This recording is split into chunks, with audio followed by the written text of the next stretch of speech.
For staying with us this hour. Two of the best things ever published about the 9/11 attacks are these two books. You know about the 9/11 Commission, right? The 9/11 Commission investigation into what happened on 9/11. They, of course, did the definitive official study of what happened that day. And they published it, when they published the 9/11 Commission report, they put it out, you might remember, as a trade paperback. It was cheap, it was $10. And they took care to write it in a narrative style so it would be kind of read like a novel. Essentially, they wanted it to be super accessible, and it was a bestseller when they released it this way. They did not want this to be one of those typical blue ribbon, put it on a shelf and nobody ever reads it reports. So I think that was a really admirable approach to try to make widely accessible the findings of the 9/11 report. But the even better thing they did is that they published an official comic book of the same report. It's the official graphic novel, a graphic adaptation of the real 9/11 Commission report. And as you can tell, it is much slimmer, it is much easier to read, it's full of pictures, it's laid out like a comic book.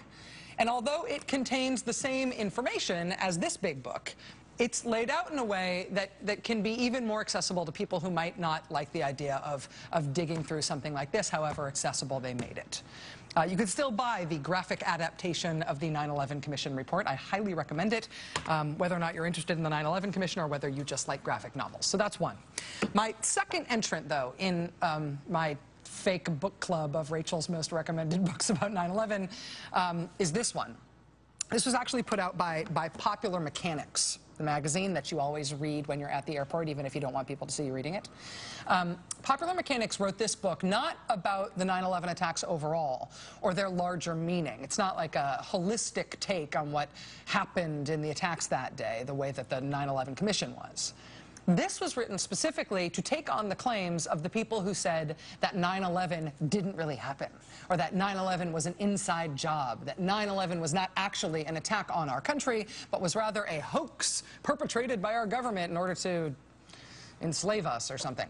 The geeks and engineers at Popular Mechanics went through the conspiratorial 9/11 was an inside job arguments. They went through them piece by piece as geeks, showing that, yeah, those were not missiles attached to that supposedly civilian plane. That's actually just what the bottom of that kind of plane looks like. They went through all the conspiracies about the supposedly planned explosions that took down all those buildings, taking those theories apart with the help of, for example, seismographs from Columbia University. They just go through it point by point, refuting the conspiracy theories about 9/11, debunking 9/11 myths, why conspiracy theories cannot stand up to the facts.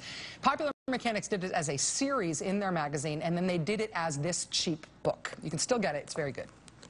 But of course, it didn't work. The 9/11 conspiracies have stood up to the facts disproving them. The 9/11 conspiracies have not gone away because they are too ideologically and, I think, emotionally satisfying to the people who espouse them. They're too satisfying to let the fact that they have been thoroughly refuted get in the way of continuing to enjoy the way that conspiracy makes you feel. The people who foment conspiracy theories like the 9/11 truther stuff, these same folks have also been selling the idea that the mass shootings in Aurora, Colorado, and at the Sandy Hook Elementary School in Newtown, Connecticut, they've been fomenting the conspiracy theories that those things didn't actually happen. There was no Aurora shooting in that movie theater. It was faked. Or if it did happen, it was not perpetrated by the guy who we think of as the gunman. It was actually done by the government to, you know, enslave us all or something. And same thing for the Sandy Hook shootings. Now, of course, those same people fomenting those crazy conspiracy theories are also trying to sell the idea that the Boston Marathon bombing did not happen. Or if the Boston Marathon bombing did happen, it was done by the government. It's an elaborate hoax to make us believe that we were attacked when really we weren't attacked. It was our government doing it to us. It's all part of the way the government controls us or something. To be clear, I'm not talking about family members of the bombing suspects saying we believe our family members are innocent. That's a whole different thing. What I'm talking about is full-blown American conspiracy theories that the U.S. government itself bombed the Boston Marathon. Have you take any questions? Oh, sir, why were a lot of speakers telling people in the audience stuff, be calm moments before the bomb went off? Is this another false flag stage attack to take out civil liberties and promote homeland security? I was thinking of hands down on the camps on the streets. No. Next question. Why was people being told prior? 9:30 tomorrow morning will be the next briefing. Why were people being told prior to the bombs going off to stay calm? Right there. That's a false flag, gentlemen. One more TSA on the street to rob our civil liberties. We know your whole manifesto. False flag. That was day one of the Boston Marathon bombings. The very first question put to law enforcement and government officials when they held their press conference to explain to people what was going on, the very first question was somebody alleging that the government had bombed the marathon. It was a false flag attack. And it was not just that one time that that happened. This kept happening at the press briefings. I know you denying that there was bomb drills Monday morning. We got photographs on Infowars.com, folks. Next question, please. Next question, please. Yes. Yes. Yes. Yes. Why are you denying there was bomb drills? The conspiracy theorists claiming that there was not really a Boston bombing, that it was the government blowing us up on purpose so that they can enslave us or whatever. This is not a freelance thing. These guys are mostly associated with a popular conspiracy theory talk show called InfoWars. The host of the show is a man named Alex Jones. Yesterday afternoon, Matt Drudge, who's the purveyor of the most influential conservative website in the country, the Drudge Report, yesterday afternoon, Matt Drudge tweeted this. He tweeted, "I've privately told friends that this will be the year of Alex Jones. One hell of a broadcast in such a homogenized media." Again, this is from the most influential figure in conservative media who is not named Roger Ailes at Fox News Channel. And this is the guy he's now endorsing, saying it's this guy's year. The government lies out of hand. You're saying, well, then why do you believe in the moon landing? Because I have sources inside NASA. They put on some fake stuff for you. See, there was a lie. See, it's not just did we go or didn't we go. You were shown the Tinker Toy stuff because you're not supposed to see what they really got. You're not supposed to know the thousands of astronauts that have died. Oh, yes. In fact, I should do a whole show on that. In fact, this is the kind of stuff that will get you killed.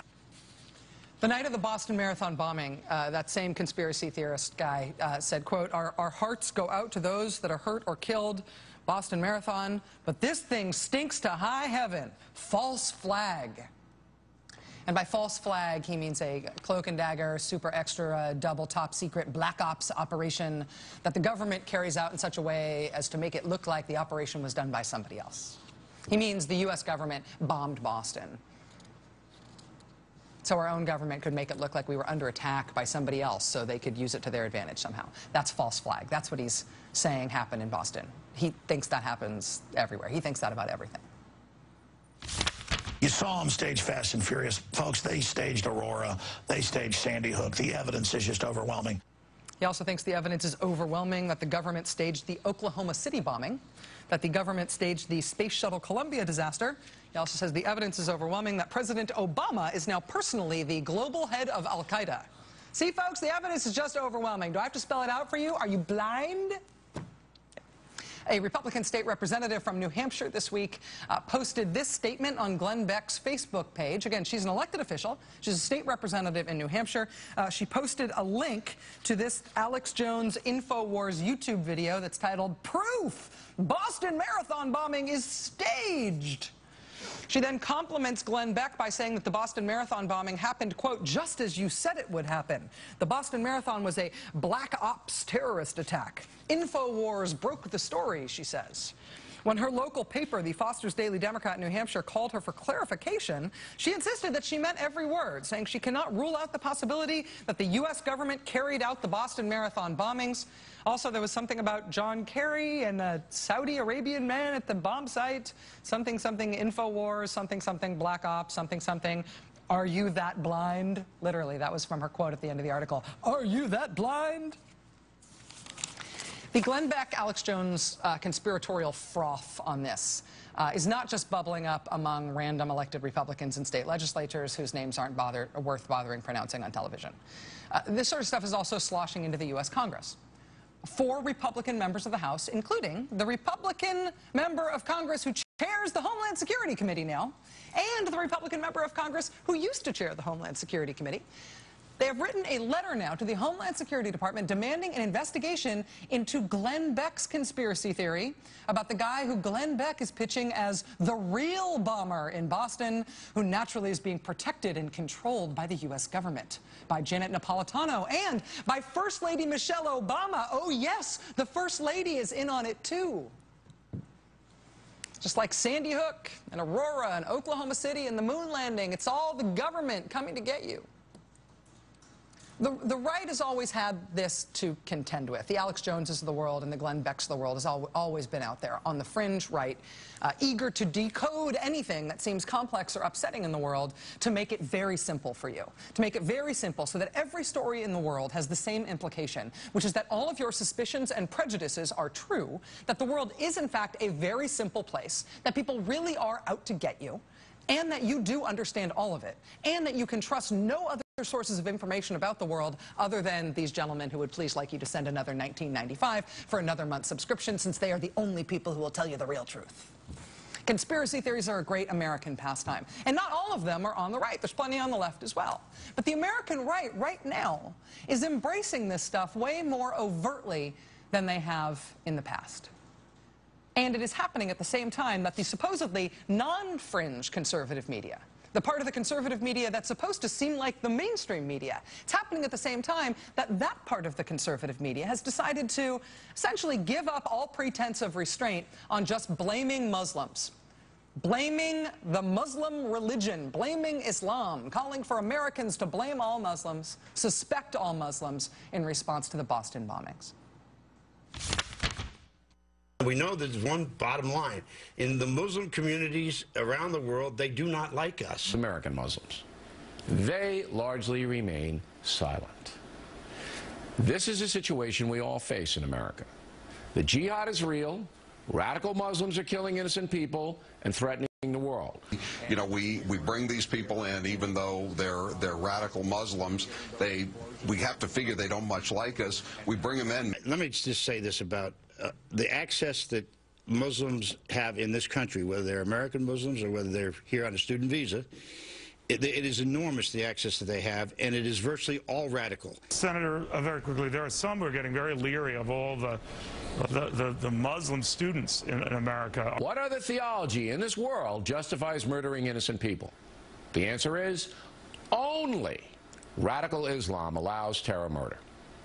That's the truth. He's also very dangerous. He's kind of been like the Muslim apologist in Congress for a long time. He swore, he raised his right hand and took the oath of office on the Quran. If you remember in 2007, Keith Ellison did. I think it's time for profiling, though, don't you, Ange? I think it's time for profiling because... I do. Talking about a Muslim member of Congress there, Keith Ellison, he just saw last hour on Chris Hayes' show. The right is taking the gloves off after the Boston bombing. The most influential conservative media online is full-on embracing the conspiracy theorists who say it was the government who attacked. It was the government who staged the Boston bombing as a false flag attack. On the televised conservative media, it is a full-on religious war now. The problem is Muslims. The solution is an American war on Muslims. These forces have always existed on the right. And they are now, though, as mainstream as they have ever been. Where are the countervailing forces on the right, if there are any? And where does this all end?